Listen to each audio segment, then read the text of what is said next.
The promise of the stars. The stars looked close enough to touch.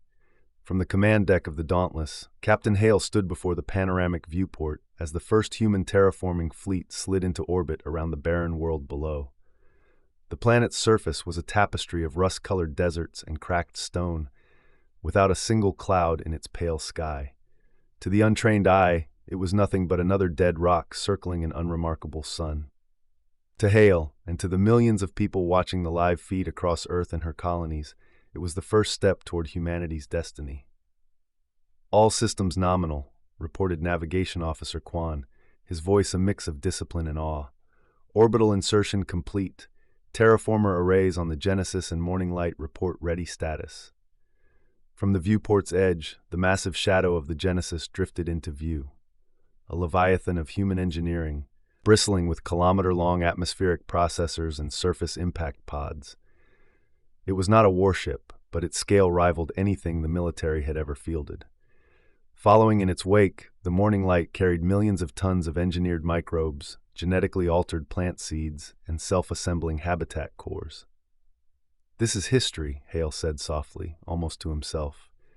In cities from Earth to Mars, streets were filled with crowds watching the broadcast on holoscreens. Children in schools pointed at the image of the dead world, whispering about what it would look like once the oceans came, once green spread across the dust. For the first time in centuries, humanity felt united in purpose. It was that unity that had given them the courage to approach the Galactic Coalition. The Hall of Concordance was the Coalition's heart, a cathedral of alien architecture suspended within the orbit of a binary star.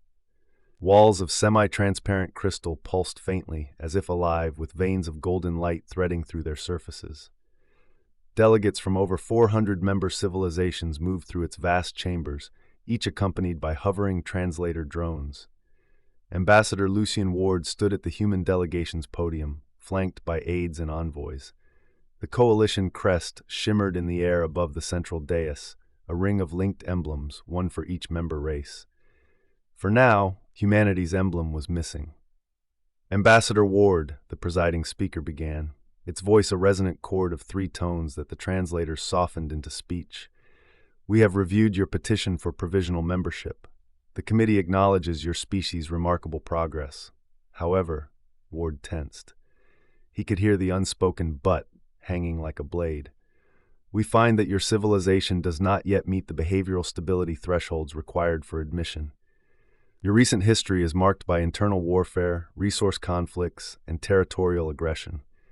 While we respect your ambitions, you are not ready to take part in galactic governance."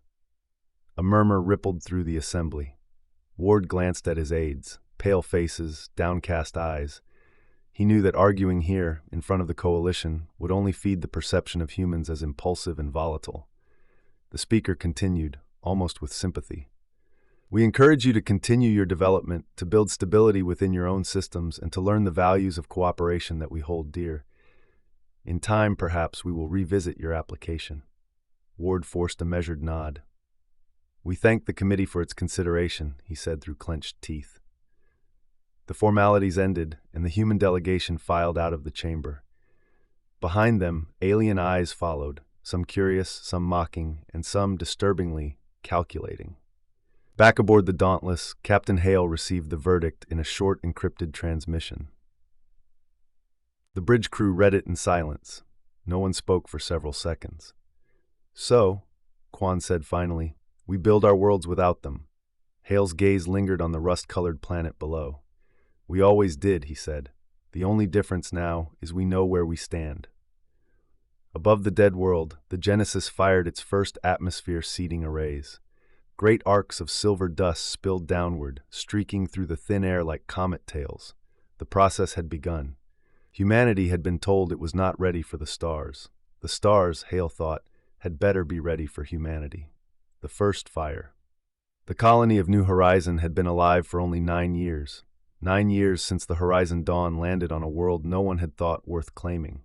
A cold, dry sphere on the fringe of human-settled space, 3 weeks by FTL from Earth's nearest patrol base. Terraformers had worked miracles here. Grass swayed under a turquoise sky, the air smelled faintly of rain, and fields of protein grain rolled in gentle waves toward the distant silhouette of snow-capped mountains. At the colony's heart, children were laughing in the open plaza, their voices echoing off glass and steel towers built from prefabricated habitat modules. People worked, argued, fell in love, and forgot that this had once been lifeless stone. When the attack came, it began without warning. It started as a tremor in the ground, too steady to be natural. Miners in the North Ridge reported strange vibrations in their equipment, as though the soil itself was humming. Within minutes, sensor grids lit up with incoming objects, hundreds of them, descending from high orbit. By the time the colony governor issued an emergency alert, the sky was already darkening. From orbit, they came, dagger-shaped ships of obsidian metal, their hulls etched with alien glyphs that seemed to shimmer and crawl like living ink. Their drives burned with an ugly green-white glow, trailing heat flares that distorted the clouds beneath them. No broadcast, no demand for surrender. The first strike hit the Western District. A column of fire and pulverized earth erupted where the agricultural domes had stood, the shockwave shattering windows kilometers away. Seconds later, plasma lances ripped through the defense towers, severing them at their bases before they could fire a single shot. In the control center, Governor Anaya leaned over the tactical table, her hands trembling. "Any ID on the ships?" she demanded. "Negative," replied Security Chief Rourke, sweat streaming down his temples. "No coalition registry, no transponders, they're just hitting us. No comms." "Get me Earth," the comms officer's voice cracked, signals being jammed. Outside, people were running in every direction. Families clutching children scrambled toward the shelters carved into the bedrock, but the attackers seemed to know exactly where those were. A gunship skimmed low over the rooftops, spearing the entrance to Shelter 3 with a precision strike that turned the blast doors into molten slag. Anaya's last transmission, a short-range burst aimed at any passing vessel, was picked up 3 systems away. It lasted only 6 seconds. Under attack, no warning, thousands dead, burning. The signal cut off mid-scream. 3 weeks later, the UNS Resolute arrived to investigate. Captain Edric Hale stood on the bridge as the ship descended into low orbit. Below him, the colony was gone, not ruined. Gone. The city blocks were nothing but overlapping craters. The mountains were scorched black, the rivers boiled dry, even the grasslands had been stripped to sterile dirt, as if someone had scoured the land clean of life. "God help them," whispered Quan. There were no bodies, no survivors, not even wreckage from the enemy ships. Whoever had done this had erased their own presence as thoroughly as they had erased the colony. The Coalition's official statement arrived 2 days later. Hale read it in silence, jaw tightening with every word. The destruction of the human settlement designated New Horizon is regrettable. However, the Coalition cannot intervene in the affairs of non-member species without full authorization from the High Assembly. Such authorization is not granted at this time. We urge the United Earth government to exercise caution in future colonial expansion. When Hale read it aloud to his officers, the room stayed quiet for a long time. Then one of the junior lieutenants muttered, "So that's it, we're on our own." Hale didn't answer. He just kept staring at the dead world below, his reflection superimposed over its burnt surface. This was the first fire. It would not be the last. The long silence. The second colony fell before the first funerals on Earth had finished. On the morning the memorial bells sounded for New Horizon, 5,000 light-years away, the grain silos of Locust 3 went dark in a neat line, as if someone had pinched the power from the world with 2 fingers. The agricultural satellites blinked to black, then flared, tiny knives of light, before the fragments rained down in incandescent sheets. A child in a yellow raincoat, standing in a courtyard to watch the meteor shower, asked his mother why the stars were crying.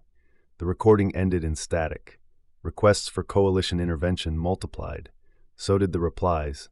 Beautiful, hollow messages that said everything and promised nothing. "We grieve with you. We are monitoring the situation. We must respect jurisdictional boundaries." The syntax changed, never the meaning. By the end of the month, 7 settlements had been erased. It was never the same method twice. On Ria's arc, the attackers poisoned the upper atmosphere with an engineered aerosol that shattered oxygen bonds. People suffocated under blue skies. On Port Jericho, they drove iron rods at relativistic speeds through the mantle, popping volcanoes like blisters until the ash columns snuffed the towns. On Harrow, they shut off the biosphere dome's thermostats and let hard vacuum finger its way through hairline cracks. A colony freeze-dried in 90 minutes. Each time, Earth called for help. Each time, the galaxy looked away. In the United Earth Assembly Chamber, the ceiling showed a serene projection of Earth from orbit, continents veiled by weather, night cities embroidered in gold, while the room below devolved into shouting. "We cannot keep bleeding into the dark," said Director Shirin Vor. "Bring the settlers home, consolidate defenses, end expansion until we know who is killing us." A senator from the Pacific Bloc slammed a palm on the console. "We abandon the rim and the predators win. Retreat invites more raids. We need escorts, not eulogies." Admiral Rakesh Dutta, grim-faced, spoke without raising his voice. "Escorts we do not have enough of. The fleet was built to police trade lanes and show the flag, not to fight ghosts that never broadcast, never ransom, never parley." He touched the table and a list sprang up in cold white letters. Hull numbers of lost patrol craft, dates, coordinates, the last words received. The display seemed to dim the room. He didn't say the other part aloud. The fleet wasn't just outgunned, it was outthought. Every ambush had been designed after studying human response timelines. The way they scrambled QRFs, the routes evac ships took, the few seconds a colony grid needed to hand off between generators. Whoever hunted them had read the manual. "Then we forced them to read a different manual," said Vor. "Change the script." "How?" asked the senator. "With what?" Silence fell, thick and hot, as the assembly waited for an answer that didn't exist yet. Captain Hale's ship, UNS Resolute, was assigned to follow-up duty, a euphemism for visiting graves too large to mark. They came out of drive in the Selene 5 system to the sight of slow-moving arcs of debris, each piece tumbling with the lazy indecency of things left unburied. The colony's orbital farm wheels had been cut on precise planes. The severed sections still contained neat rows of soil, tomato vines twisting in vacuums like green ropes. Hale watched a scarlet tomato, perfect absurd, bump off the Resolute's forward shield and disintegrate into frost. "Picking up a life pod," Officer Kwan said. "One beeper, no ID, very low power." They brought it aboard. Inside was an older miner with frost in his eyebrows and a thermal blanket wound around his shoulders like a silver chrysalis. He stared at the decontamination lights as if he could still see Selene's twin moons reflected there. "Came quiet," he said, voice like gravel. "No hail, no flags, they cut the farms to make us look, then they cut the town, gentle-like they'd done it before. I didn't hear them laugh." He stopped, shuddered. "But I could feel it." "Who?" Hale asked. The miner's eyes slid sideways, away from the captain and into some middle distance. "Does it matter, son? If you're drowning in open water, the shape of the wave don't matter." In the ready room later, Hale ran the last 6 transmissions from Selene 5 on repeat. The clipped orders to seal the domes, the calm of a doctor counting remaining vials of analgesic, somebody singing under their breath. He imagined the Coalition's hall of crystal and light, the triple-toned voices of its dignitaries, and felt something old and feral stir in his ribs. By autumn, the tone of Earth's pleas changed. The briefing stopped asking when the Coalition would send help and started asking whether. A junior diplomat, exhausted, sent an unsanctioned message to the Coalition liaison. "Every time you say not authorized, someone's last breath is spent in the dark. How many authorizations is a child worth?" The reply arrived in a packet of legalese. It mentioned precedent, governance thresholds, and non-aligned conflicts. It did not mention children. News feeds filled with faces, teachers from dust domes, mechanics from orbital yards, a violinist in a blue dress who played the same piece every evening in the colony square of Windfall Station until the night the square blinked out of existence. Hashtags, mourning ribbons, solidarity streams, the rituals of a connected species trying to hold itself together. The rituals didn't stop the next strike. The enemy grew bolder. They began to take the evac routes. It was an art form to them. Allow 2 convoys through to build pattern confidence, then slaughter the third at the midpoint between response bubbles. The attackers never chased stragglers. They didn't have to. The survivors carried terror home more efficiently than any broadcast. Hale's ship escorted one of those convoys, 6 transports leaking heat and fear, 3 tugs pulling habitat cores, a handful of miners welded together into a makeshift corvette bristling with stolen gun barrels. The ambush came at 200 ship time. First a microburst, harmless, a feint, then a precise lattice of mines igniting in sequence, the pattern tuned to the Resolute's known evasive profile. "Enemy hulls?" Hale asked, although enemy hulls rarely showed themselves. "Nothing on the board," Quan said, "just the fields." Hale had drilled for this. The fleet had started drilling for this after New Horizon. Reverse thrust, roll them over the transports, open the zoo. The zoo was a cloud of decoy drones and flare-bearing drones, and drones that pretended to be 10 times their size when lit by active sensors. They tumbled out like a shed skin, 100 false Resolutes bright as fireworks. The minefield tried to think, tried to predict, tried to decide, and in the half-second stutter of its machine mind, the convoy slid through the gap. The tug's pilots cheered on an open channel. Hale didn't. He counted minutes until they were into the next safe corridor, then counted hours until the transports decoupled in Earth's shadow and he could finally close his eyes on a bridge that stank of hot plastic and adrenaline. On the docks, the evacuees came off in waves, holding bags that held other bags, pushing carts with the stubborn insistence of people who had already lost too much to set anything else down.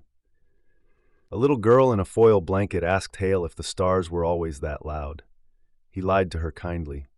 There were theories. Intelligence printed them on neat sheets with crisp headers. Some said the Varrock Combine, an expansionist power with a taste for proxy wars, was using deniable assets. Others blamed privateers licensed by smaller coalition members who wanted human worlds cleared without the paperwork of war. A few whispered that the coalition itself had a quiet hand in it, pruning a species it deemed unready by outsourcing the violence to plausible monsters. No proof, no signatures, no wreckage. In council bars that humans rarely entered twice, traders joked through their gills about the soft steppers, a nickname for human diplomats who used please and thank you while their worlds burned. It was said with a smile that had too many teeth. The United Earth Fleet began changing in small, desperate ways. Refuel nodes were moved off the charts and buried inside hollowed asteroids. Patrol patterns went from predictable ribbons to jagged scribbles. Communications shifted to tight beam bursts relayed through cold mirrors. Passive reflectors dropped in deep space that didn't broadcast, only winked light along like secret handshakes. Shipyards ran nights without clocks. Civilian tugs arrived under false bills of lading and departed with armor plates bolted to their ribs. Engineers took apart survey probes and rebuilt them as listening posts with patient ears. They took apart cargo loaders and rebuilt them as guns that could track and fire without human hands. Old admirals who had retired on Luna farms came back to war rooms that smelled of dust and coffee. Young officers swapped out doctrinal textbooks for loose-leaf manuals with handwritten margins. When they do X, assume they want Y, not Z. Delay pride, prioritize lives. Expect the third move, not the second. On Mars, a machinist named Reese Alvarez printed a bracket to reinforce a mass driver's recoil mount. It was a small fix, inelegant. It reduced failure rates by 16%. 16% meant one more convoy through a mine curtain, meant one more violinist playing in one more square for one more week. The machinist slept at the shop for 3 days and told no one. The coalition sent a delegation. They arrived in ships whose hulls were poems of light. The press loved them. The press loved anyone who looked like hope. They toured a refugee camp in a Jovian moon's shadow, stood very still as cameras captured them bowing their head crests, and announced the formation of a fact-finding committee. They promised to urgently study necessary amendments that might allow rapid assistance in situations of non-member distress. After the press conference, one of the delegates met with the Earth Assembly's leadership in a small, quiet room. "You must understand," the delegate said, 3 voices braided into one smooth ribbon, "the coalition is a symphony of balance. If we bend for you, we must bend for others. Then we are no longer a symphony, we are noise." Director Vor folded her hands. "Noise is what mothers hear when air runs out."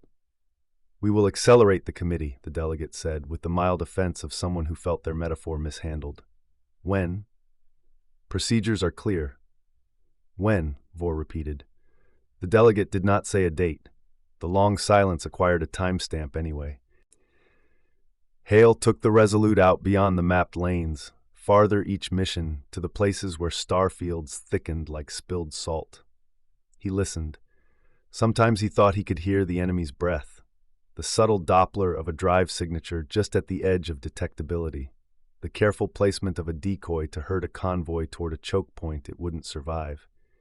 He learned to love empty space. Empty space meant his people might live to watch another sunrise from a real sky.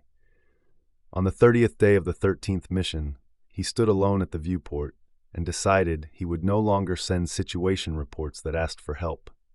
He would send situation reports that stated facts, proposed actions, and attached requisitions for the means to act.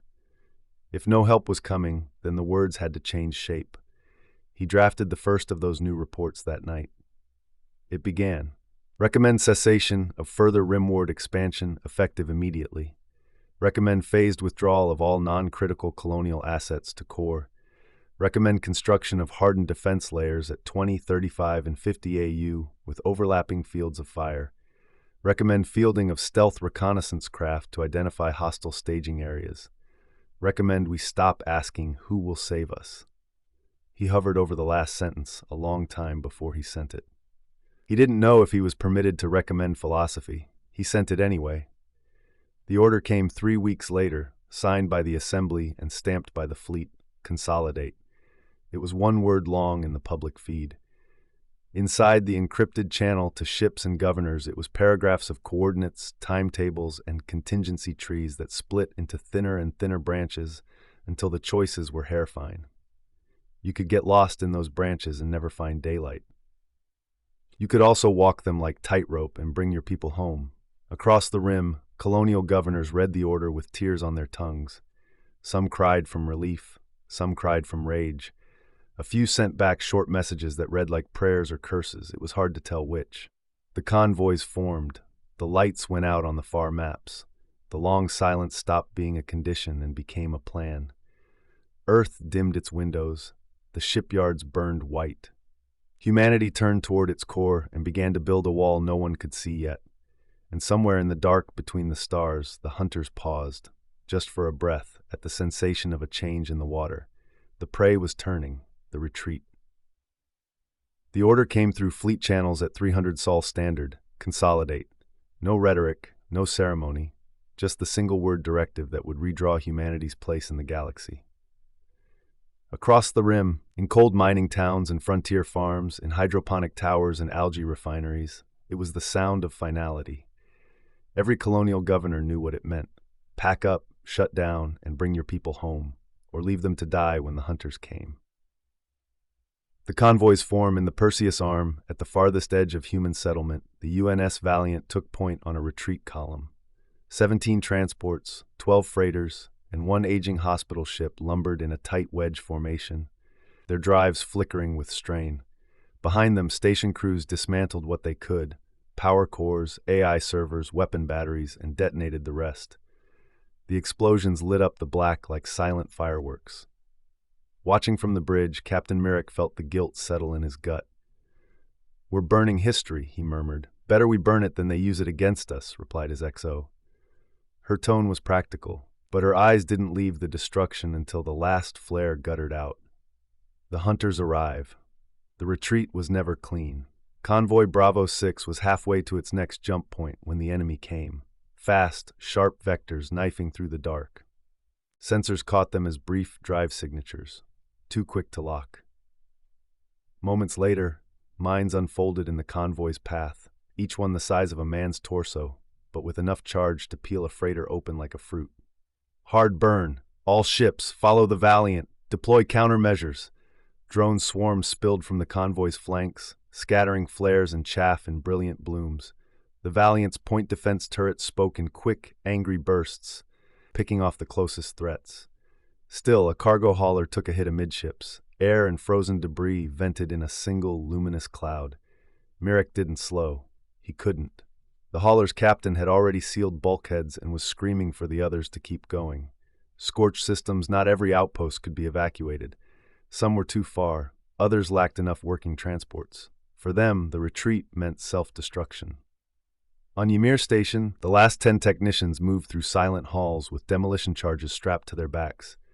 They worked without speaking, each knowing the timer was already ticking. They finished in the command hub, one of them placing a hand on the glass before stepping into the dropship that would take them to the convoy. Behind them, Ymir's fusion core went critical, the light visible even from the convoy's rear cameras. "They won't take anything from us," one tech said quietly. No one argued. The core systems prepare. While the rim collapsed inward, the core turned itself into a fortress. The lunar shipyard switched to full military production, laying keels for heavy cruisers alongside the skeletons of new dreadnoughts. On the icy plains of Europa, Silent Guard 1 took shape, a ring station bristling with railguns, missile batteries, and deep space tracking arrays. From the outside, it was nothing more than a darkened shell. Only those who walked its armored corridors knew the barrels could fire in perfect synchronization, overlapping into a wall of steel and plasma. Mars became the staging ground for rapid response wings, squadrons of stealth interceptors and corvettes whose hulls drank light instead of reflecting it. The price of leaving. In the inner sanctum of the United Earth Assembly, Director Vor faced the map of the colonies. Systems winked out one by one, replaced by neutral gray. She thought of the people she'd met during her inspections. A farmer in Ria's Ark who had given her bread from the first harvest, a dock worker on Harrow who'd refused to let her carry her own bags. Each of them was somewhere in the black now, following convoys like lifeboats between stars. Some wouldn't make it. Outside the chamber, protesters gathered, not against the retreat, but against the silence. They wanted vengeance, answers, names. The assembly gave them none. The last-run convoy Delta 12 was the final group to cross back into core space. The UNS Resolute, Hale's ship, brought them in.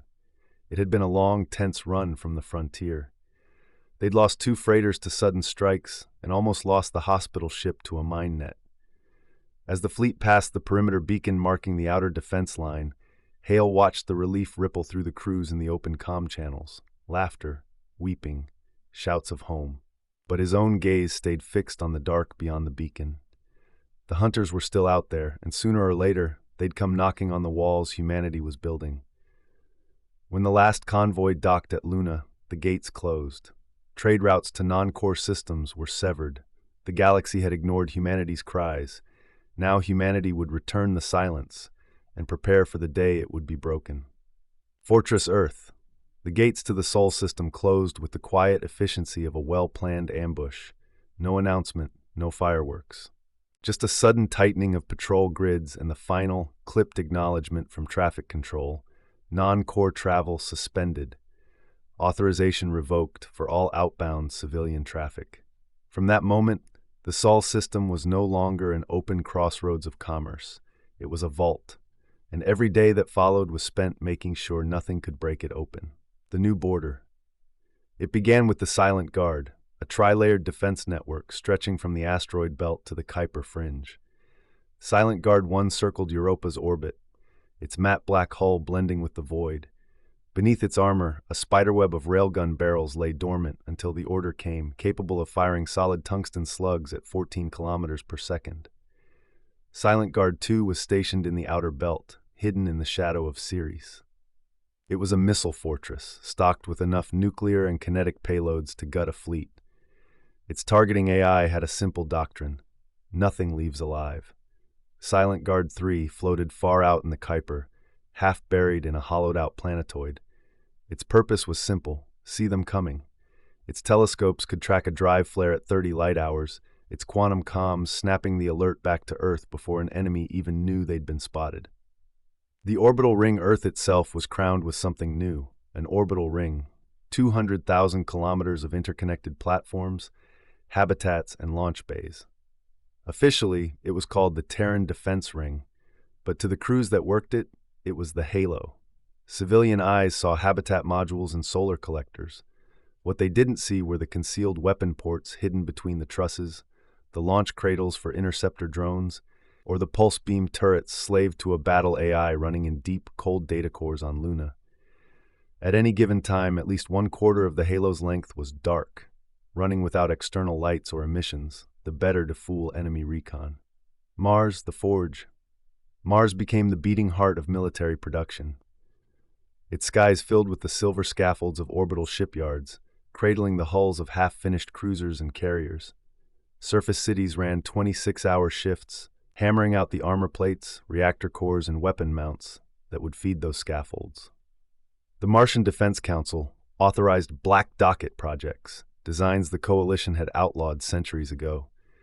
These included mass driver arrays, planet-to-orbit guns firing depleted uranium rods with enough force to punch through a dreadnought's reactor core, eclipse mines, stealth drones that mimicked small asteroids until they detonated in blinding EMP bursts, Spectre suits, personal exo-armor that blended active camouflage with short-burst micro-jump capability, perfect for boarding actions. The doctrine of absolute deterrence. The United Earth Fleet adopted a new playbook. It was short, brutal, uncompromising. 1. Strike first if the threat is confirmed. 2. Leave no enemy asset operational. 3. If you cannot hold, you deny. In war rooms deep beneath Geneva, simulations ran day and night. The scenarios were no longer defensive.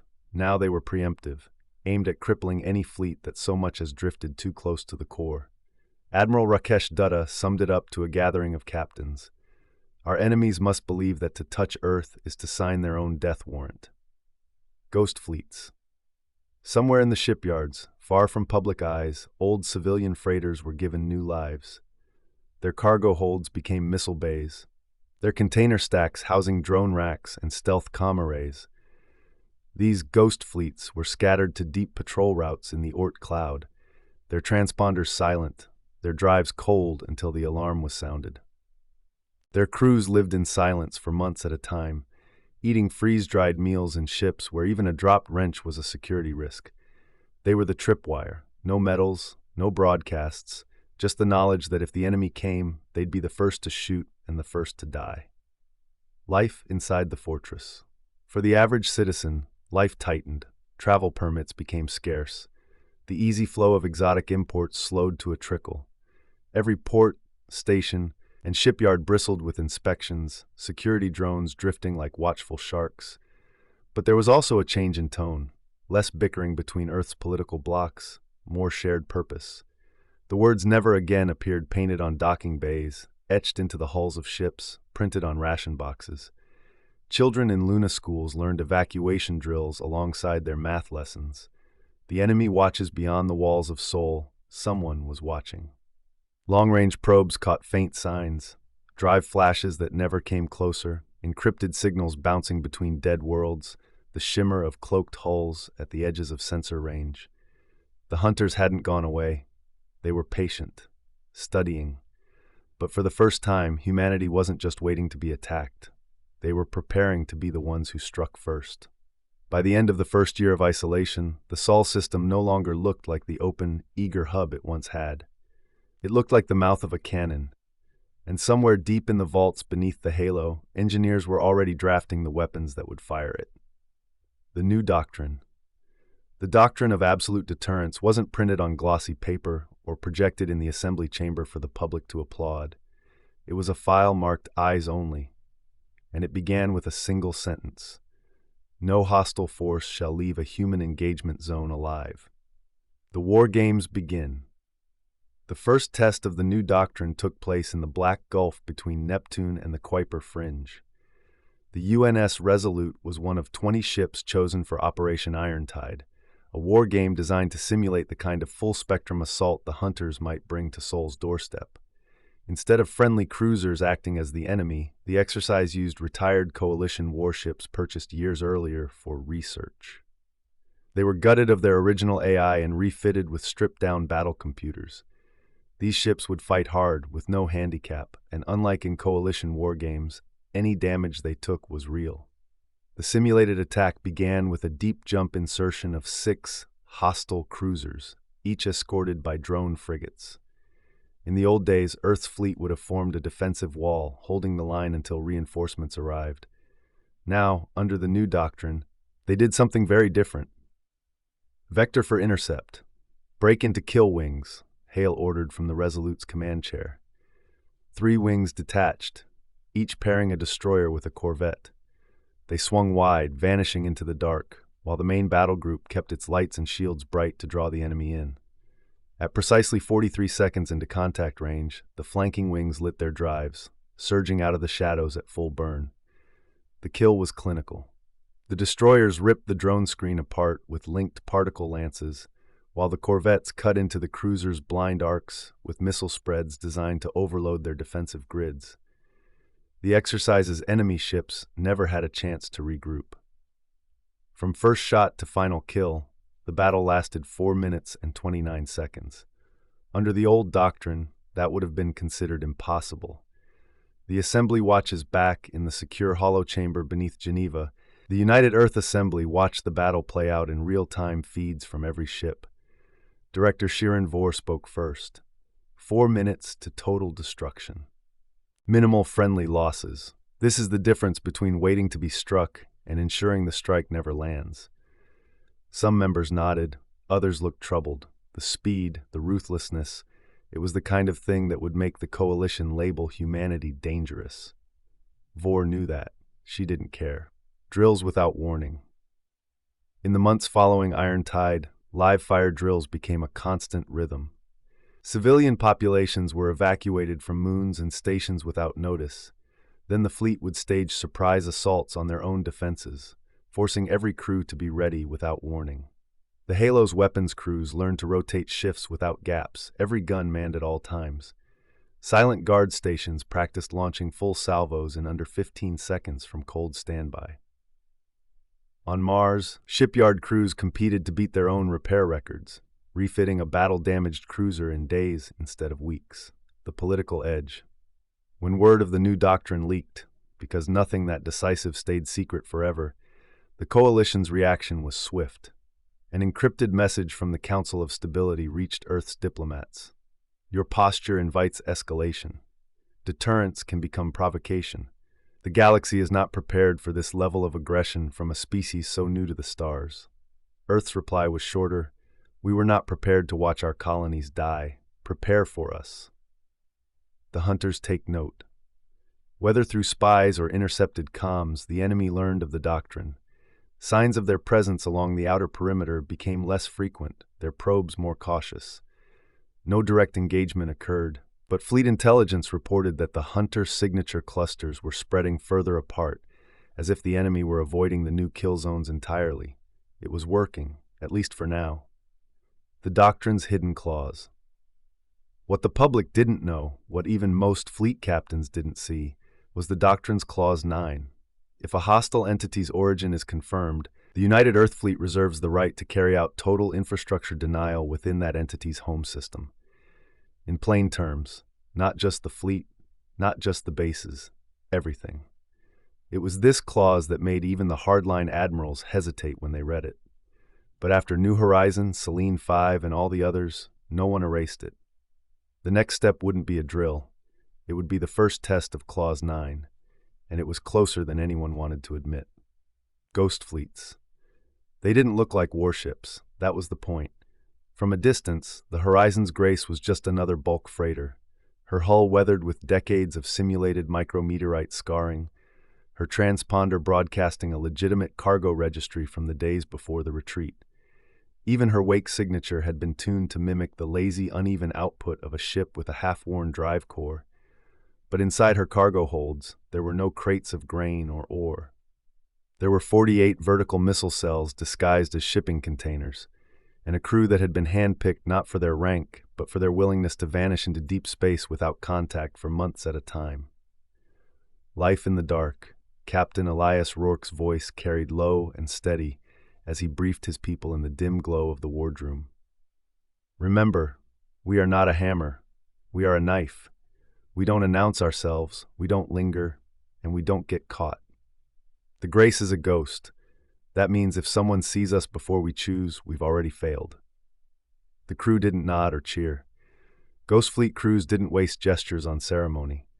Every one of them understood the rules. No open broadcasts, no navigation lights, no unnecessary power draws. Even the heating systems were cycled irregularly to keep the ship's thermal signature unpredictable. Meals were rationed and repetitive, vac-packed nutrient bars and reheated protein gel.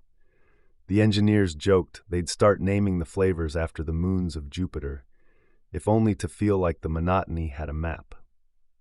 The first mission.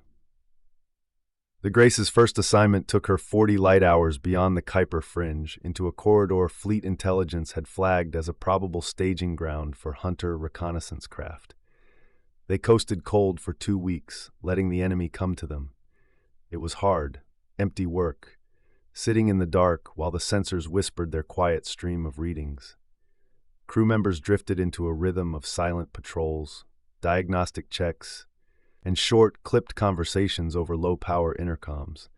On the 15th day, they found their target. It appeared on the passive sensors as a faint reflection, something breaking the light from a background star, then vanishing again.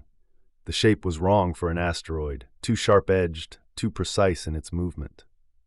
"Hunter Scout," murmured Rourke. "They're mapping us." The Grace's hull seemed to hold its breath as the crew activated their strike sequence. The container doors in Hold 2 split open, revealing a missile bay that hadn't seen light since leaving Mars. At Rourke's order, 3 Eclipse missiles slid free, their engines cold. They coasted toward the scout ship like drifting debris, their stealth skins absorbing stray light. When the proximity triggers went hot, the void flashed white, EMP bursts slamming into the Hunter's systems. For half a heartbeat, the alien craft's cloaking field buckled, revealing a sleek, needle-like hull with skin that shimmered like liquid glass. Then the Grace's second wave of missiles tore through it, leaving nothing but drifting shards and frozen gas. No celebration. There was no victory broadcast, no war cry. The crew sealed the missile bay, purged all emissions, and resumed their cold drift. Ghost fleets didn't advertise their kills. Their only measure of success was that the enemy never knew where the blow had come from, or if another was coming. Still, in the privacy of Engineering Bay 3, one of the junior techs etched a small line into the bulkhead near the coolant pipes. It wasn't an official tally. It was just a reminder. The others. The Horizon's Grace was only one of 18 Ghost Fleet ships deployed in the first wave. Others carried different loads. The Wintermare, loaded with stealth drones that could mimic the drive signatures of entire fleets to lure enemy hunters into traps. The Iron Chime, fitted with long-range kinetic cannons that could fire from so far out, the shots arrived before sensors registered the launch. The Lark's End, a former passenger liner, turned into a deep space boarding platform for Spectre suit commandos.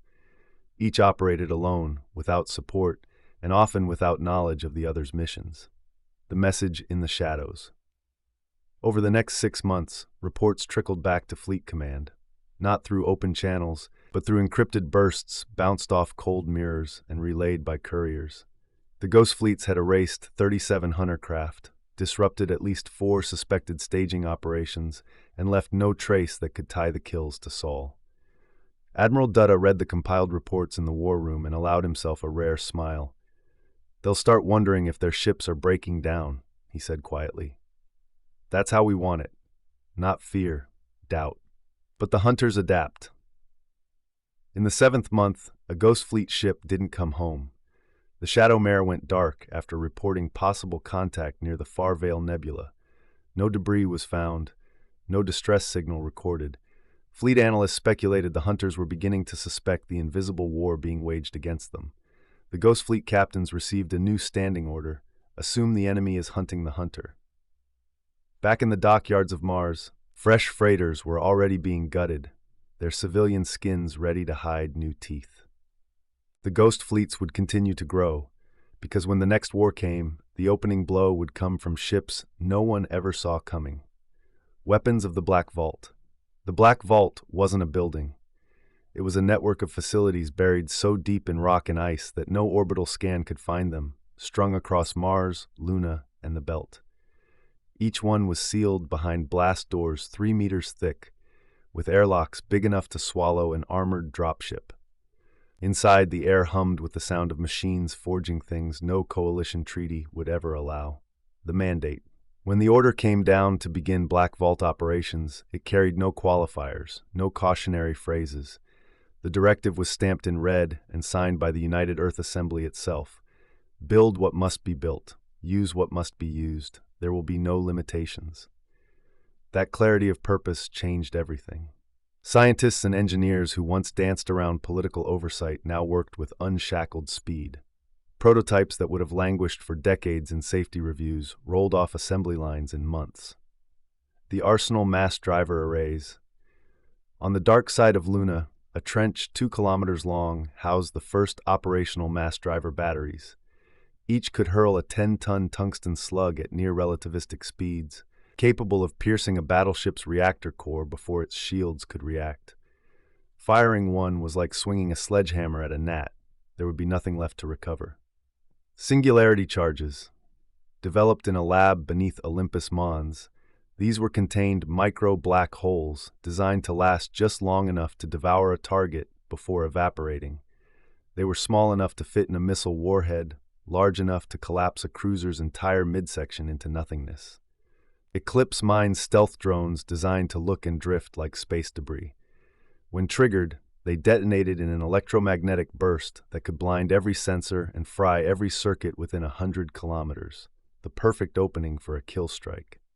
Spectre suits, exo-armor woven with adaptive camouflage fibers and fitted with micro-jump capability for short, instantaneous leaps through space. Boarding teams could appear inside an enemy hangar without crossing the hull, testing in the shadows.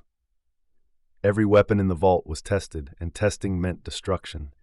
An abandoned moon in the outer belt became a firing range.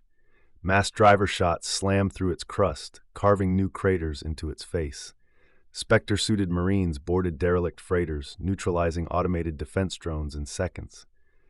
Eclipse Mines turned a captured Varrock corvette into a drifting, powerless hulk before it could transmit a single word. There was no debate over these results. Every officer who saw them simply signed off and marked the systems for immediate deployment. The Vault's Guardian's entry into the Black Vault facilities was restricted to cleared for war-end assets personnel. Those who worked there understood what they were building wasn't just advanced technology. It was the future survival of humanity. The engineers joked grimly that they were writing the second half of the doctrine of absolute deterrence, the part no one would speak aloud in public. We will never be prey again. Integration with the fleet. Within a year, Black Vault weapons began appearing quietly aboard frontline ships and Ghost Fleet freighters. The UNS Resolute received an Eclipse Mine deployment rack hidden behind retractable hull plates. The Horizon's Grace was upgraded with a small Singularity charge launcher. Only 2 warheads, but enough to turn the tide of an ambush. Mass driver platforms were stationed on hidden orbital tracks around the silent guard stations, synced to fire in coordinated salvos that could annihilate an enemy fleet before it crossed the halfway mark to Sol. The enemy doesn't know. So far, none of the hunters had faced a Black Vault weapon in open combat. That was by design. Fleet Command wanted the first use to be decisive, overwhelming, a moment burned into the memory of every enemy commander in the galaxy. The Black Vault existed for one reason: to make sure that when the day came, the enemy wouldn't just lose the battle. They'd lose the will to ever face humanity again. The drill? The order hit the fleet at 4:30 Sol Standard with no preamble. Alert condition red, fleet-wide simulation, OPOR inbound, and there had been no warning briefings, no prep time. That was the point. The drill was designed to feel like the first minutes of a real war, chaotic, fast, and merciless. The Scenario Fleet Command's war planners crafted the simulation as a nightmare scenario. 3 enemy task forces entering Sol from different vectors. Saboteur teams already inside the Halo, tasked with disabling key defense nodes. Civilian convoys in mid-transit between Luna and Mars, unescorted. The rule was simple: if you failed, the system fell. The opening shock. On the UNS Resolute, Captain Hale's display lit up with red icons blooming across the system map. The simulated enemy wasn't some harmless stand-in. It was a composite of every hunter tactic fleet intelligence had recorded, from stealth flanking runs to minefield corral traps. Silent Guard 2 reporting simulated mine saturation in the outer belt. came the first urgent burst over comms, requesting counterfire authorization. Granted, Hale answered, even as his Exo's fingers danced across the hollow controls to bring Eclipse mines online. Seconds later, the Resolute's mine rack opened, releasing a dozen stealth drones that drifted toward the incoming wave. On Hale's tactical feed, their icons winked out as they went cold, invisible until they detonated. The Halo under siege. In the orbital ring above Earth, alarms screamed through the residential sectors. Halo Security Team Bravo responded first, their Spectre-suited Marines emerging from hidden compartments and vanishing into micro-jumps that carried them across the structure in bursts of blue light. In the simulation, saboteur drones had already compromised 2 of the Halo's defense turrets. The Marines found them clinging to the superstructure, multi-limbed machines tearing into conduits with bladed tools. One Marine triggered her suit's overcharge, momentarily visible in a shimmer of light as she tore through the nearest drone with an armored gauntlet, sending fragments tumbling into the void. Mass drivers speak. The Luna mass driver arrays, hidden beneath kilometers of regolith, came online in perfect unison. At Fleet Command's signal, every barrel fired, the recoil shuddering through the moon's surface. From high orbit, the effect was terrifying. Silver streaks lanced through the black, each shot slamming into simulated enemy hulls with pinpoint accuracy. The battle AI marked hits in crimson. Within seconds, an entire enemy cruiser group winked out on the board. Civilian convoy run. Halfway between Mars and Luna, a real civilian convoy was pulled into the exercise without notice. The simulated enemy flagged them as high-value targets. Hale detached the Resolute from the main fleet and burned hard to intercept. He cut active sensors, relying on the ship's passive arrays to stalk the attackers. When the moment came, he triggered the Singularity Launcher, one of the Black Vault's quiet gifts. A micro-black hole bloomed in the simulated enemy's path, tearing their formation apart in seconds. The convoy's pilots didn't even realize what had happened until the threat icons vanished from their scopes. The kill net. By the drill's 3rd hour, the enemy was hemmed in. Silent guard stations, Halo turrets, Ghost Fleet freighters, and capital ships all linked into the kill net, a synchronized firing protocol that turned the system's defenses into a single coordinated weapon. Every second, another simulated hostile icon blinked out. By the 4th hour, there were none left. Aftermath. Fleet Command's post-drill assessment was blunt. Fleet survival rate 92%, civilian survival rate 100%, enemy elimination time 4 hours, 12 minutes. The verdict from Admiral Dutta was even blunter. We can hold the core. Now make it so we can take theirs. The drill ended without applause. The crews returned to their routines. The Halo's lights dimmed back to normal, and in the Black Vault, technicians began running data from the simulation into the next round of weapons refinement. Because everyone knew, someday, the red icons wouldn't be pretend. In the shadows, the walls of Sol were strong now, strong enough that even the most aggressive enemy commander would think twice before crossing them. But walls alone didn't win wars. If humanity was ever going to break the cycle of waiting for the next attack, they needed to know exactly who the hunters were. Not guesses, not speculation, and where they were coming from. That meant slipping past the line and into the dark, where every kilometer was enemy ground. The Ghost Recon Directive Fleet Command called it Operation Veil Piercer. Its mission was simple on paper: identify the origin of hunter operations, map their fleet movements, supply lines, and staging zones, return without being seen. Only 3 ships were chosen: the UNS Blacklight, a stealth corvette wrapped in light-absorbing metamaterial; the Horizon's Grace, freshly refitted from her Ghost Fleet patrols; the Winter Mare, a deception craft capable of faking an entire battle group's sensor signature. Each ship carried a crew trained to operate without support for months, relying on dead drops, cold mirrors, and encrypted tight beam bursts to pass information home. Crossing the line, the Blacklight went first, skimming the fringe of the Kuiper and riding a slingshot trajectory off Pluto's shadow to mask her drive flare. The ship ran dark the moment she cleared the perimeter. No comms, no beacons, only the faint hum of her stealth drives. Her captain, Lieutenant Commander Alara Vance, stood on the bridge in the quiet blue glow of passive sensors. Every blip was studied, catalogued, and tagged. Most were harmless. rogue asteroids, drifting debris, the faint signature of a derelict probe from before the retreat. But then came the first contact. Hunter staging ground. It appeared on sensors as a cluster of gravitational anomalies, arranged too neatly to be natural. Vance magnified the image. Slowly, outlines emerged. Half a dozen alien carriers anchored around a jagged planetoid, their hulls black and faceted like cut obsidian. Between them floated a lattice of smaller ships, moving in precise patterns, while automated drones ferried cargo from hidden dock bays to the carriers' holds. The Hunter base was far larger than Fleet Intelligence had estimated, and it was close enough to strike Sol in a matter of weeks. The Lurkers Pass, Vance ordered a slow drift through the system's outer edge, the Blacklight's hull skin adjusting to mimic the local starlight. The crew spoke only in hand signals, every unnecessary sound avoided. They recorded everything: the pattern of carrier deployments, the refueling schedules, the defensive drone perimeters. At one point, a patrol cutter swept so close that its running lights reflected faintly off the Blacklight's hull. The crew held their breath until it passed. Other threads. The Horizon's Grace, operating a sector away, intercepted a Hunter convoy, not to engage, but to shadow.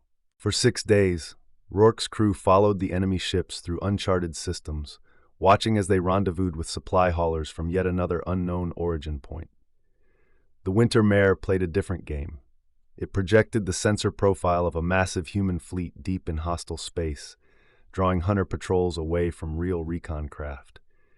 Every time the enemy moved to investigate, they found only empty space. The prize? On the Blacklight's 12th day beyond the line, her sensors caught something unexpected: an encrypted transmission bouncing between Hunter ships and a signal node in Coalition territory. Vance didn't need orders to know what that meant. Someone inside the Coalition was feeding the Hunters. She ordered a full recording sweep and tucked the data into a sealed burst package for the next courier drop. The return, slipping back across the perimeter, was harder than leaving. The Hunters were alert now, their patrol patterns tighter, their search nets wide. But the recon crews knew their trade. Each ship returned to Sol weeks apart, quiet as shadows, carrying enough intelligence to redraw Fleet Command's war maps. The Hunter staging grounds were now marked in red, their supply lines were charted, and the treachery inside the Coalition, that was a new problem entirely. The walls of Sol still stood, but now humanity had a map of the enemy's door, and the next step was deciding how and when to kick it in. The Quiet War. It didn't begin with a declaration. It didn't even begin with a public order. The Quiet War started in locked war rooms beneath Geneva, in the secured decks of the Martian shipyards, and in encrypted messages sent only to captains whose crews had already proven they could disappear. Fleet Command's directive was short: disrupt their lines, erase their reach, leave no trace that we were there. The goal wasn't to destroy the Hunters outright, not yet. It was to hollow them out from the inside, one strike at a time, until the day humanity was ready to take everything. First strike, the refueling grid.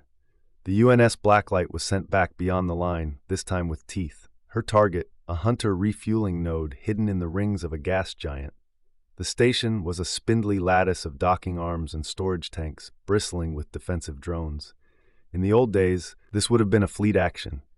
Now it was the work of a single ship. The Blacklight drifted close under the thermal mask of the planet's rings, releasing a pod of Eclipse mines disguised as rock fragments. The mines floated silently toward the station until their triggers lit green on Vance's console. The detonations came in perfect sequence. First the sensor arrays, then the comm relays, then the drone bays. By the time the station's defense AI realized what was happening, the Blacklight was already angling away, firing a final spread of kinetic penetrators into the fuel tanks.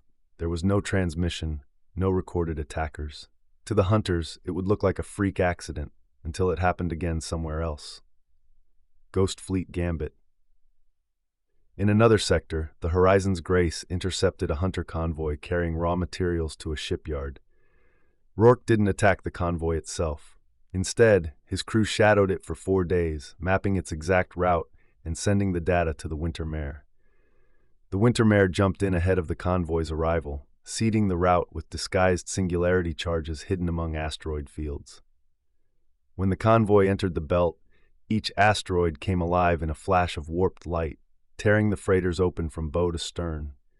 Ruark, still cloaked in the grace, picked off the survivors and erased the beacons. No hunter ship ever made it home.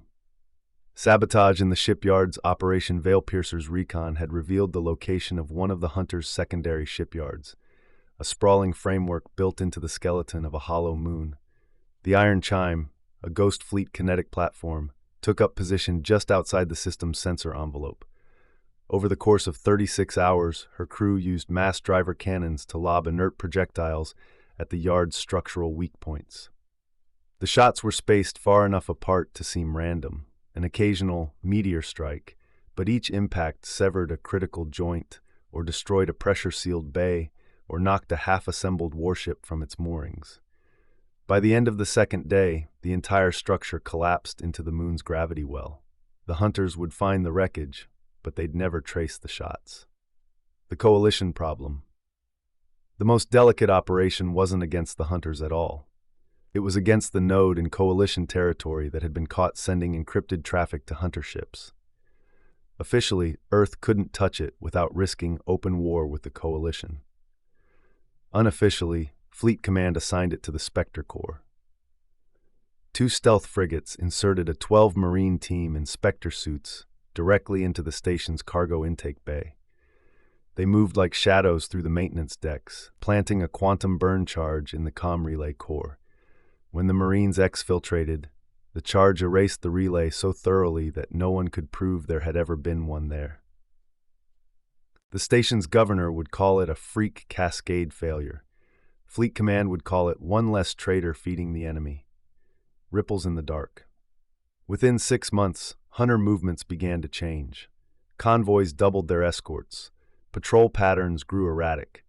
There were more pauses in their raids, more caution in their advances. They didn't know who was bleeding them, but they knew something was. Admiral Duda called the results exactly the right amount of fear. They're looking over their shoulders now, he told the assembly. That means when we finally move in daylight, they'll already be halfway to panic. The Quiet War left no headlines, no parades, no official tallies. But for the crews who fought it, every erased shipyard, every vanished convoy, every silent comm node was another step toward the day when the war wouldn't be quiet at all. The test. The hunters came back, not as a full invasion fleet, not yet. This was a probe, a way to measure the walls humanity had built since the retreat. But for the first time in years, they were bold enough to cross into human-claimed space, and they picked the wrong day to try. Contact at the Edge Silent Guard 3, the Kuiper station, was the first to see them. 3 hunter cruisers, each shaped like a spearhead, flanked by a dozen smaller escort craft, slipped into the outer system at an oblique vector. Their drive signatures were sharper than before, their formations tighter, a sign they'd been learning from the Quiet War. Lieutenant Yara Quinn, commander of the station's sensor grid, tagged them in red and sent the alert into the kill net. Within seconds, the signal reached every ship and station in Seoul.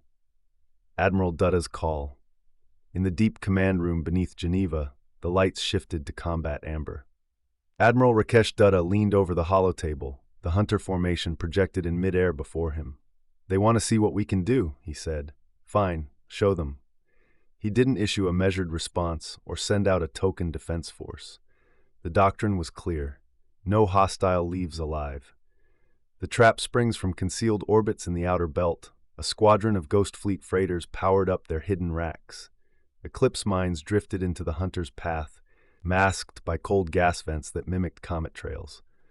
The hunters reacted faster than expected, their escorts sweeping ahead to detonate the first mines before they could close. But that was the point. The mines were bait. As the escorts spread out, the UNS Valiant and UNS Resolute dropped from stealth, their drives flaring hard. Coordinated railgun fire punched through the escort's shields in the opening salvo, breaking their screen in half. Silent Guard's answer. From nearly 600 million kilometers away, the Luna mass drivers opened up. Tungsten rods screamed across the void, guided by the kill net's predictive targeting algorithms. The first struck a hunter cruiser amidships, snapping its spine. The second hit drove through an escort and kept going, venting it into nothingness. By the time the third volley came, the remaining hunter ships were twisting hard to escape the firing envelope, which only drove them straight toward the halo. The halo's teeth from Earth orbit, the halo lit up like a crown of fire. Concealed pulse beam turrets cycled through their arcs, overlapping fields of fire to track the fleeing hunters. When the first beam lanced out, it sliced an escort clean in half. The second beam burned through the shields of a cruiser, leaving it glowing red before a missile spread from Mars-based launchers finished the job. Clause 9 in action. The last cruiser tried to break away. Dutta authorized a black vault solution. From the Resolute's hidden bays, a singularity charge launched. No faster than a torpedo, but impossible to stop once armed. It bloomed in the cruiser's path like a dark star, and in seconds the ship collapsed inward, folding into itself before vanishing in a flash of evaporating radiation. There was no wreckage, no survivors. Aftermath. The entire engagement lasted 12 minutes from first contact to final kill. For the hunters, the message was undeniable. The Sol system was not only defended, it was lethal. In the debrief, Admiral Dutta didn't smile. This was only a probe, he reminded his officers. They'll come in force next time, and we'll be ready for that too. The Steel Veil. The shipyards over Mars had been busy for years, but some projects were hidden so deep in the docket that even seasoned fleet captains didn't know they existed. One of them was Project Steel Veil. Its unveiling came with no press release, no public debut, only a quiet summons to the Geneva War Room for a select handful of admirals and ship captains cleared for Black Tier access. When the holotable lit, the room went silent. A predator in the dark. The Steel Veil was unlike any ship humanity had ever built. 2 kilometers long from prow to stern, its hull was a seamless curve of matte black metamaterial. No external ridges, no heat vents visible to scanners. Every weapon mount, every launch tube was recessed beneath retractable plates that could snap shut and leave nothing but smooth armor. Its design combined the stealth profile of a Ghost Fleet freighter with the firepower of a dreadnought. Primary armament: 8 long-range mass driver turrets, each capable of launching guided tungsten penetrators across entire planetary orbits. Secondary systems: pulse beam arrays, missile batteries, and singularity charge launchers. Special systems: a chameleon field, a layered cloak that could mimic enemy sensor returns, making the ship appear as anything from a small freighter to an asteroid field. The ship didn't need an escort. The ship was the escort. Purpose. The Steel Veil wasn't built to defend Sol. That job was already handled by the Halo, the Silent Guard, and the Killnet. This ship was built to go into enemy space, undetected, and dismantle their infrastructure. Shipyards, fuel depots, command hubs before the first formal shot of war was ever fired. If humanity had learned anything from the retreat, it was this: the best defense was to hit first, hardest, and leave nothing to hit back. Trial by fire Admiral Dutta didn't waste the first Steel Veil on a shakedown cruise. The UNS Night Sword's maiden voyage would be a live operation. Her target: a Hunter forward operating base identified during Operation Veil Piercer, a station the size of a small moon, coordinating raids across 3 sectors.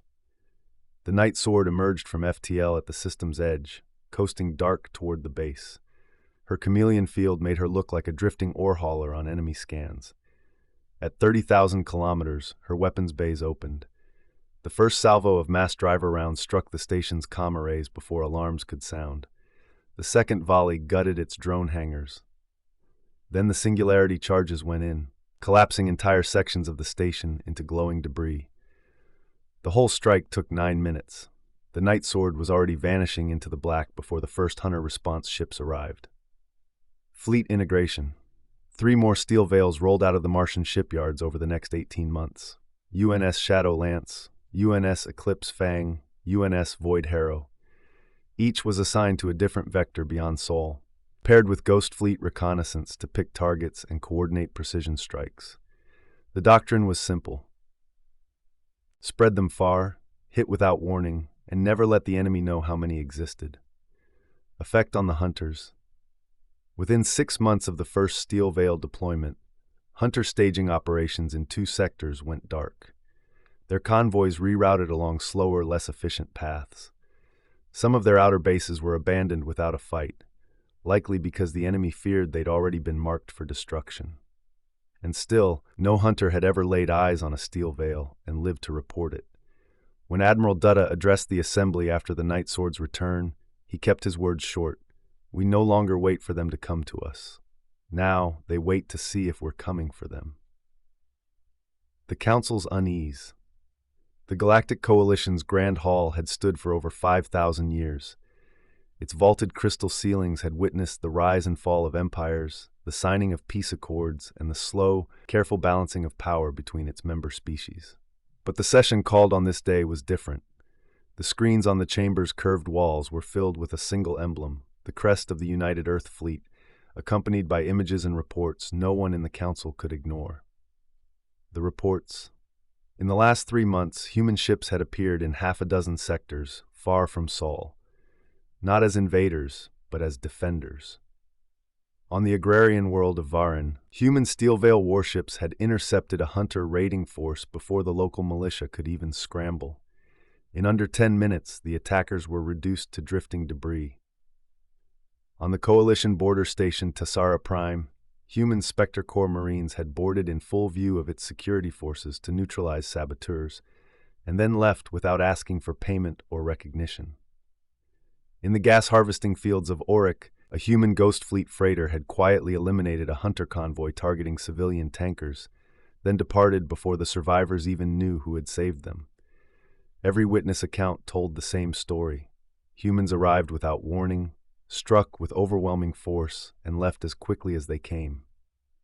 Debate in the Hall Council speaker Arak Thun of the Varan Elders gestured with 4 jointed hands, his voice echoing across the chamber. These actions, though commendable in isolation, are destabilizing the balance we have maintained for millennia. Earth operates beyond our laws without our sanction. From the opposite dais, Ambassador Shirin Vor, Earth's representative, rose slowly. Your balance was built on watching predators tear at the weak while you debated procedure, she said, voice cold. We do not share that philosophy. If a people are in danger, we will act, coalition member or not. A ripple of murmurs spread through the chamber. Councillor Tethir of the Kalari shifted his translucent fins in agitation. And what happens when your interventions provoke a war none of us are ready for? Vor's gaze hardened. Then we will fight it, and we will win it. The quiet fear. In private sessions after the debate, coalition intelligence briefers admitted the truth no one wanted to say aloud in public. Humanity's military reach now rivaled that of the largest member powers. Their fleets were faster to mobilize, their weapons were more adaptable, and perhaps most alarming, their campaigns were not for conquest but for protection. That made them unpredictable, dangerous in a way the Council wasn't used to. A rescue that crossed a line. 2 weeks later, the UNS Night Sword intercepted a distress signal from Xylar, a coalition mining colony deep in neutral space. The attackers were not hunters this time. They were a rival coalition member, attempting to seize the mines under the cover of border enforcement. Under coalition law, Earth should have referred the matter to the Assembly for arbitration. Instead, the Night Sword jumped in, deployed 2 wings of Spectre-suited Marines, and drove the attackers off within the hour. When the Xylari leadership offered payment, Captain Vance refused. Your people were under attack. That's all the reason we needed. The message spreads word traveled fast, faster than any council edict could suppress. Merchants spoke of human ships appearing in the nick of time. Refugees whispered about rescue convoys escorted by silent, black-hulled warships. Even worlds that once viewed humans as dangerous now sent discreet envoys hoping to gain their protection. And the hunters?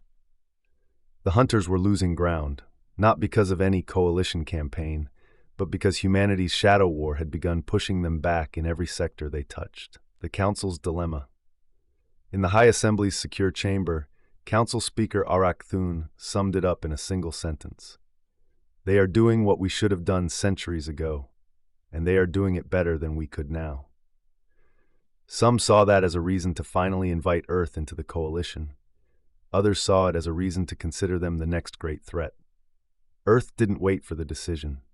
They had already decided what they were, a shield for anyone who needed it. Coalition approval was optional. If you'd like, I can take us straight into Chapter 14, The Bait, where Earth sets a deliberate trap for the hunters by using one of their own convoys as lure, and unleashes the full weight of the new doctrine in open space for the first time. Do you want me to move into that next? The Bait. The plan was simple on paper and dangerous in practice. Put a convoy just far enough outside the Sol perimeter to tempt the hunters, let them think they'd found an easy kill, then close the jaws before they knew they were inside a trap. Fleet Command called it Operation False Dawn, setting the stage.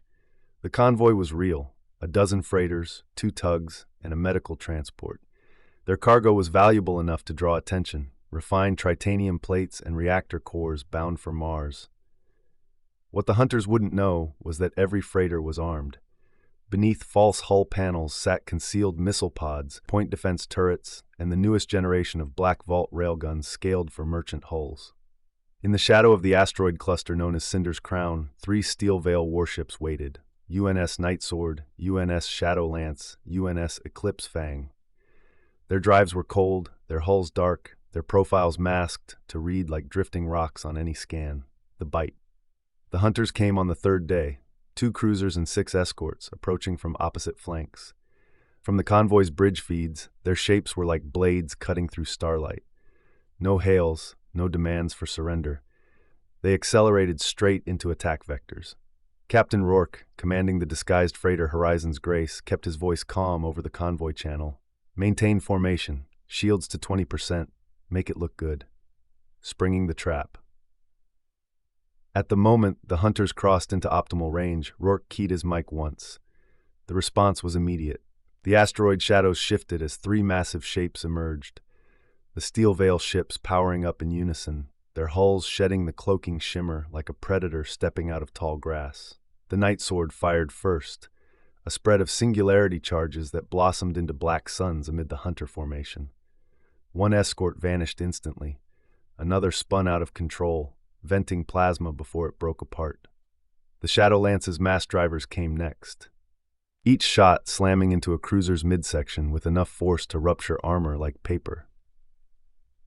The kill net in motion. As the hunters scrambled to react, the kill net linked every ship in the trap. Targeting data flowed between the convoy's hidden guns and the steel veils, each salvo perfectly timed to hit from multiple angles. Missiles screamed out from what had been unarmed freighters. Railgun slugs tore through escort shields, while pulse beams from the Eclipse Fang burned deep into a cruiser's reactor compartment. The hunters never even had a chance to return effective fire. Clause 9 in full view, 1 cruiser broke away, burning hard for open space. Duta's standing orders were clear: no hostile leaves alive. The Nightsword's forward bay opened, launching its final singularity charge. The dark sphere expanded in the fleeing cruiser's path, swallowing its bow before the rest folded into it.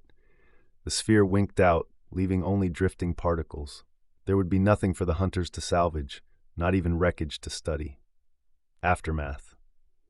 In less than 9 minutes, the engagement was over. The convoy's shields barely showed scorch marks. No human ship had taken a hit. From the Horizon's Grace, Rourke recorded a short message for Fleet Command. The bait worked. Send more hooks. The message sent. The operation wasn't just about killing hunters, it was about making sure word spread. The trap had been set far enough from Sol's core to ensure the hunters' reconnaissance would record the defeat in detail. Fleet intelligence analysts estimated that within a month, every hunter commander in 3 sectors would hear about the slaughter at Cinder's Crown. And when they did, they'd have to ask themselves the question humanity wanted burned into their minds. Was that convoy bait? First contact in war. The Coalition hadn't sent a fleet to Sol in nearly a decade. Not since the days when humanity had been dismissed as unready and ignored while their colonies burned. But that changed when reports of the Cinder's Crown trap reached the assembly floor.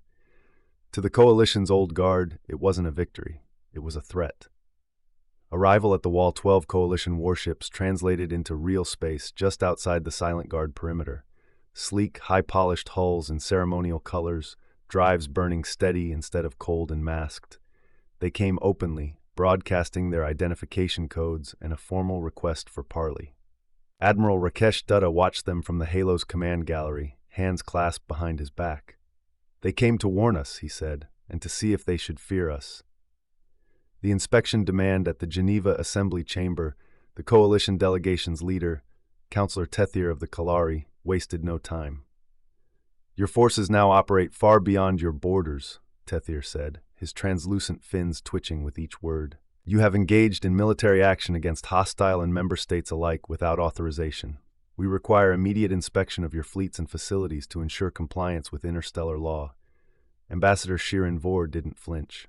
"No," she said flatly. "We don't operate under your authorization. We operate under necessity." Tethir's voice rose. "Necessity does not excuse destabilization." Vor leaned forward. "Tell that to the worlds we've saved while you were still debating procedure." A demonstration. Rather than argue, Dutta offered a controlled tour of the Halo and Silent Guard 2. The coalition agreed, expecting to find an overextended fleet and hastily cobbled defenses. Instead, they were walked through corridors lined with disciplined crews and equipment in perfect readiness. They saw the mass driver controls, each weapon's firing solution calculated in seconds by AI and slaved to the kill net. They watched live drills in which civilian convoys were rescued in minutes, complete with singularity charge strikes and steel veil intercept maneuvers. The coalition officers exchanged quiet, uneasy glances. This wasn't just a wall, it was a loaded gun. The breaking point midway through the tour, a real alert cut in. A hunter strike group had entered the outer belt. Dutta didn't clear the room. He looked straight at Tethir and the other dignitaries. "Stay," he said. "Watch." Within minutes, Ghost Fleet pickets had identified the hunter's exact vector. The kill net linked every available platform, and Silent Guard 2's mass drivers opened fire. The coalition delegation stood on the observation deck as the engagement unfolded in real time. Hunters annihilated at extreme range, escorts flanked and burned down by steel veil warships arriving out of stealth.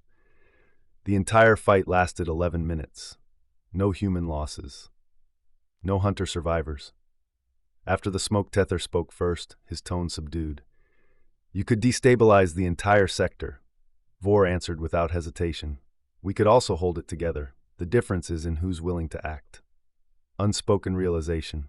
When the coalition fleet departed, no formal agreements had been signed, no new sanctions imposed. But every delegate who left Sol carried the same unspoken conclusion.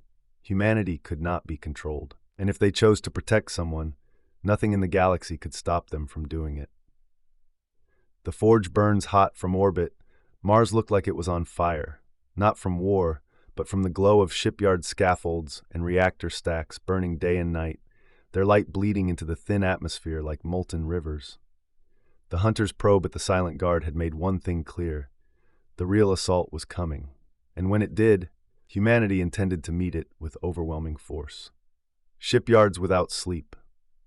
The Martian shipyards had already been working at triple capacity since the Steel Veil rollout, but now Fleet Command removed the last remaining bottlenecks.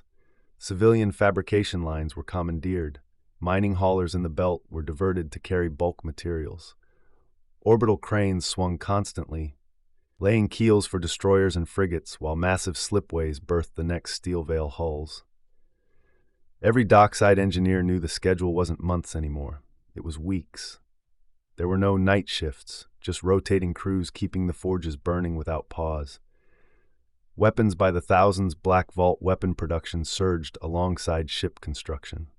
Eclipse mines were stamped out in such numbers that container loads were hidden in every deep patrol ship and outpost.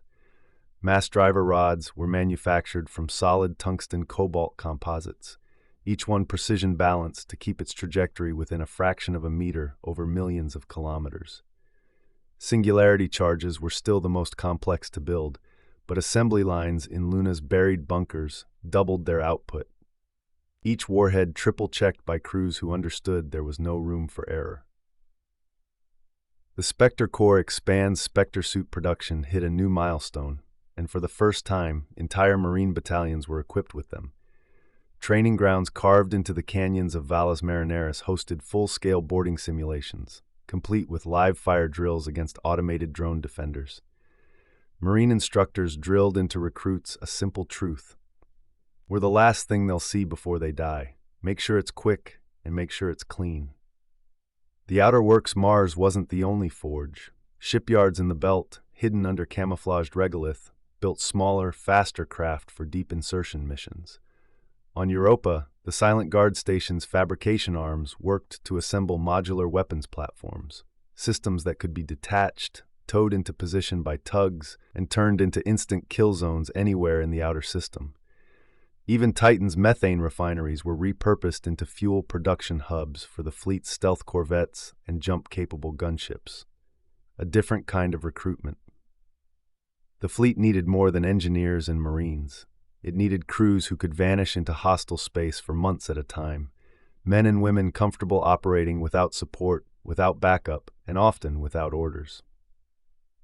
The call went out quietly, through channels trusted by veterans and deep space haulers.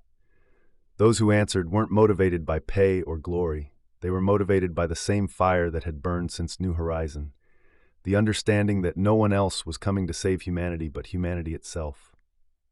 Dudda's address. When Admiral Dudda spoke to the assembly from the Mars command spire, he didn't bring notes. His voice carried over secure channels to every dock, every bunker, every training ground. When they come, they will expect us to fight for our home.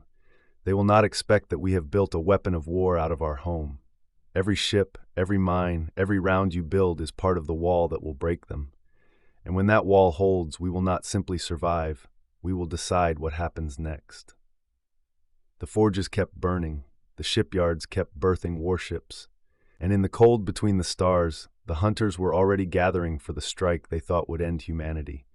They had no idea what waited for them on the other side of Sol's wall. The first offensive. The hunters were gathering. Recon reports from Ghost Fleet patrols painted the same picture again and again. Staging grounds swelling with ships, supply lines running hot, forward operating bases bristling with new construction. The main strike wasn't just coming. It was close. Admiral Dudda refused to let them choose the battlefield, the decision. The War Council met in the secure command deck beneath the Halo's primary defense hub. Steel Veil captains, Ghost Fleet commanders, Spectre Corps leaders, and Black Vault directors gathered around a table lit by a holomap of hunter-controlled space. Dudda's opening words were simple. We've been reactive long enough. They won't expect us to hit them first, especially not everywhere at once. That's exactly why we will. The plan, codenamed Operation Breakpoint, called for 3 simultaneous deep strikes into Hunter territory, each designed to cripple a different aspect of their war machine. Fuel and logistics hubs, the arteries feeding their fleets. Shipyard complexes, the heart of their production. Command and coordination centers, the brain directing the assault. Strike 1, cutting the arteries. The UNS Night Sword, accompanied by a Ghost Fleet screen, translated into real space less than 30,000 kilometers from a Hunter fuel depot hidden in the corona of a small red dwarf. The depot's shielding was calibrated for solar radiation, not singularity charges. The Night Sword's launch bays opened, and 3 charges bloomed into black spheres inside the station's core tanks. The entire depot folded in on itself, vaporizing in a flash that lit the red dwarf's surface like a second sun. Strike 2, breaking the forge. On the far side of Hunter space, the UNS Shadowlance led a Spectre Corps boarding action against a sprawling shipyard complex embedded in an asteroid cluster. The Spectre Marines jumped directly from the Shadowlance's bays into the shipyard's pressurized corridors, tearing through automated defenses in minutes. Charges were set at every fabrication node and slipway. When the Marines jumped back to their ship, the explosions rippled through the asteroid like thunder under stone. What hadn't been destroyed outright was rendered useless by collapsed tunnels and twisted dock arms. Strike 3, decapitating the brain. The UNS Eclipse Fang and Horizon's Grace hunted a mobile command carrier coordinating Hunter raids in 4 sectors. Rourke, commanding the Grace, played the part of bait again, broadcasting a faint distress signal to lure the carrier into pursuit. When the carrier closed, the Eclipse Fang decloaked behind it and fired a mass driver salvo into its command spire, followed by an Eclipse mine detonation that fried every control circuit on board.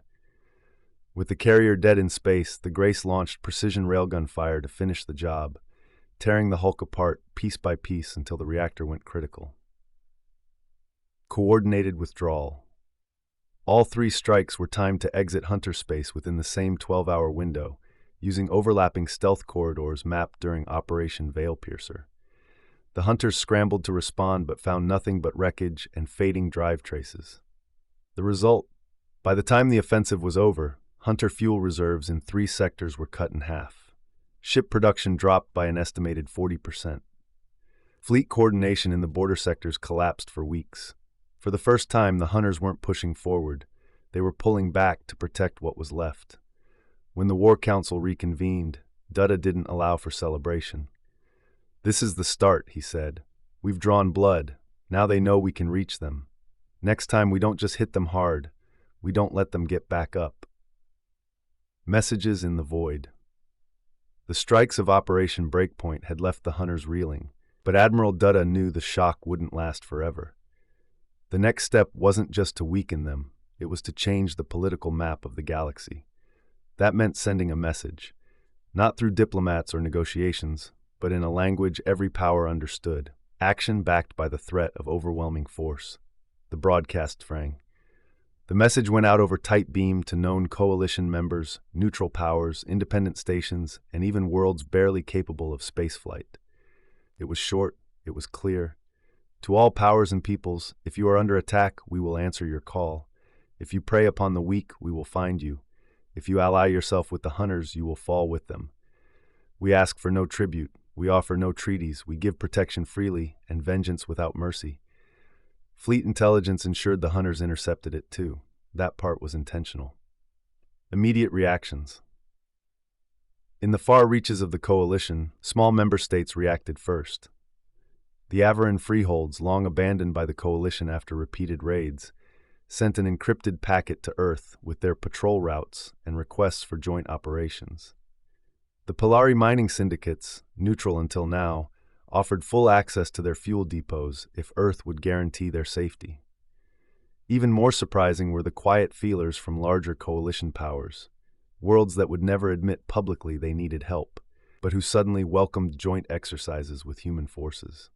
The warning in action. The UNS Shadowlance made the first example.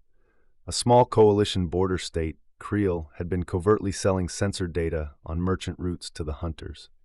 The Creel government thought they were untouchable, protected by coalition bureaucracy. When the Shadowlance arrived in orbit, it didn't announce itself. Its mass drivers destroyed every Creel military installation within an hour. The Hunters never got another data packet. Quiet conversations in Geneva, Ambassador Shirin Vor met privately with representatives from nervous coalition worlds. One spoke bluntly, "You've made yourselves judge, jury, and executioner. If you keep this up, the Council will have no choice but to declare you an outlaw state." Vor's answer was colder than steel. "Then the Council will have to decide how many worlds it wants to lose protecting the people who deserve it least." The Hunters respond. 2 weeks later, Hunter forces attempted a retaliation strike against a refugee convoy under human escort. They didn't know the Night Sword was shadowing the convoy. The Hunters were gone in 6 minutes, their wreckage left as a beacon for anyone who might try again. A single transmission was sent from the site, repeating on every open channel, "You were warned." A new alignment. The galaxy's neutral powers began quietly shifting. Worlds too small to stand alone now sent their merchant convoys along routes protected by human patrols. Independent stations began flying human fleet colors as a deterrent. Every time a human warship appeared on a long-range scan, it meant safety for some and death for others, exactly as intended. This wasn't just war anymore. It was the beginning of a new order, and humanity was the one drawing its borders. The knife at the throat. It began as a whisper in the encrypted traffic streams of Hunter command relays, fragments of coordinates, fleet movement orders, and logistics schedules. At first, fleet intelligence analysts thought it was routine redeployment. Then the pieces came together. The Hunters weren't just repositioning forces, they were assembling them. And the staging point was close enough that once the fleet launched, Saul would be inside strike range within a week. In the war room beneath Geneva, The holomap filled the chamber. Red icons clustered around a single system in hunter space, Verac Prime. "This," said Admiral Dutta, his voice like gravel, "is their spearhead. Everything they've built for the last decade is sitting here. If they launch, they'll throw more ships at us than we've ever seen in one place." Fleet Intelligence Director Kiyoshi Tan tapped the map. Over 300 combat hulls. "We count 8 carriers, 50 destroyer screens, and enough supply ships to sustain a siege for months. If they make the jump, we won't just be holding the wall, we'll be trying to rebuild it while they're already inside." Dutta looked around the table. "So we don't let them launch." Operation Iron Dagger. The plan was the boldest humanity had attempted since the retreat. Strike the Verac Prime fleet assembly before it departs. Destroy or disable as many capital ships as possible. Force the survivors to scatter instead of regrouping. 3 steel veils would lead the attack: Night Sword, Shadow Lance, and Eclipse Fang. They'd be supported by Ghost Fleet freighters carrying Eclipse mines, singularity charges, and deep-range missile racks. Spectre Corps Marines would target fleet tenders and command ships for boarding and demolition. The approach: the fleet translated into hunter space under full cloak, dispersing into 3 prongs to encircle Verac Prime. From orbit, the planet was a sprawl of shipyards, dry docks, and orbital gantries, all glittering in the light of a swollen blue sun. Around it, the hunter fleet floated in perfect formation, rows of black, angular hulls that looked like a forest of knives. "They're lined up for inspection," Rourke muttered from the horizon's grace. "Shame to waste such a neat parade." The opening blow. The Night Sword fired first, unleashing a full spread of mass driver rounds into the nearest carrier group. The slugs punched clean through hull plating, venting entire hangar bays into the void. Seconds later, the Shadow Lance seeded the formation with singularity charges, each one blooming into a dark sphere that swallowed escorts whole before winking out in a burst of radiation. The Eclipse Fang targeted the supply ships, firing precision missiles tipped with black vault penetrators that ripped through fuel tanks and reactor housings in violent, silent flares. Spectre Strike.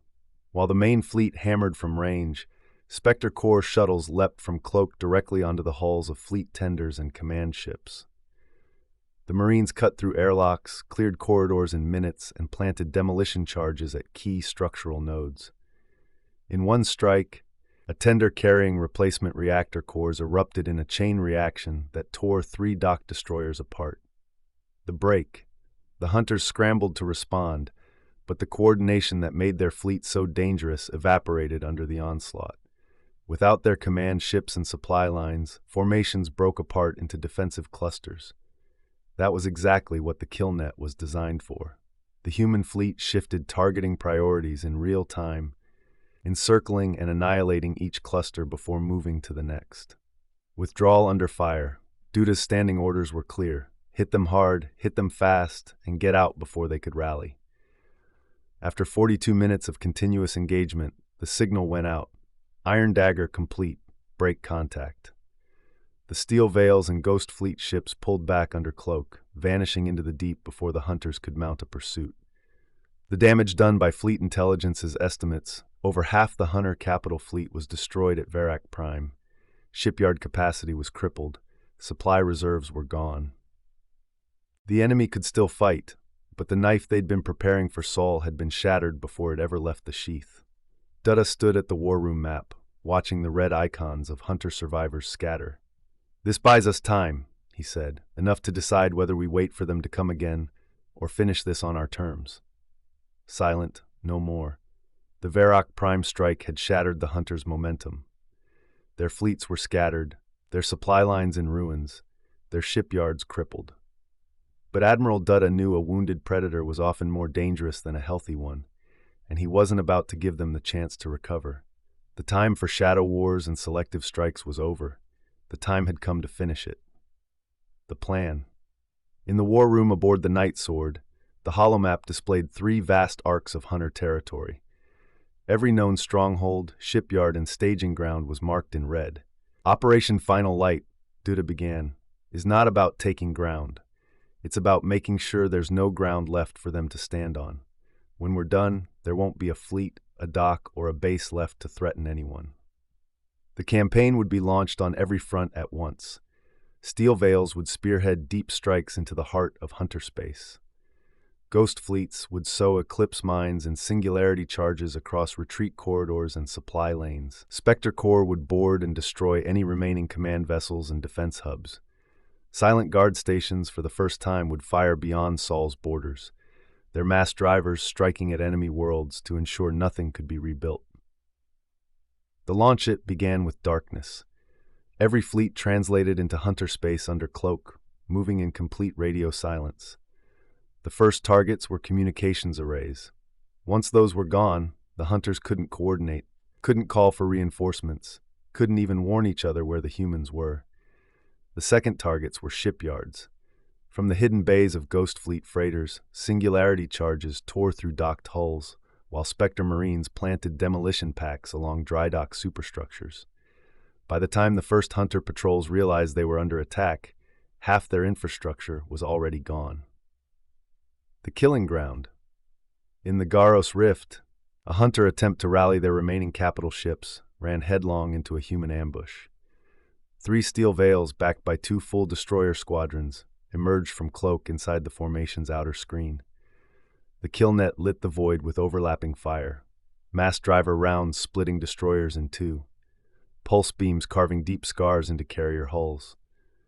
Eclipse mines frying escorts so completely their lights went out in the middle of maneuver. When it was over, nothing but drifting slag remained. No sanctuary.